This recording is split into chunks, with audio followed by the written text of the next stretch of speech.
امام جعفر صادق علیہ السلام نے فرمایا، آدم نے جنت میں یہ سوچا کہ میری کتنی عظمت ہے کہ تمام فرشتوں کو اللہ نے میرے آگے سجدہ کرنے کے لیے کہا، کیا شان ہے میری، اب اس پوری کائنات میں اللہ کے بعد میں ہوں۔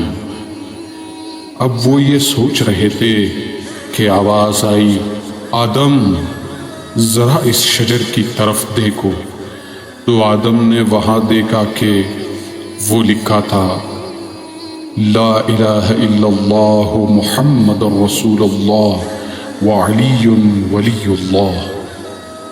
تو آدم نے پوچھا کہ یہ کون ہے؟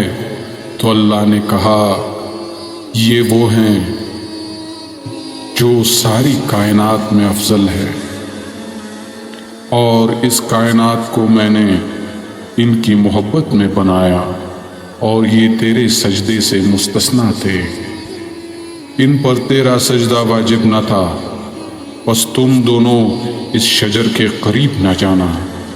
قریب نہ جانے سے مراد ان کے رتبے کی برابری نہ کرنا، یا ان کو اپنا جیسا نہ سمجھنا، یا ان سے اپنا موازنہ نہ کرنا۔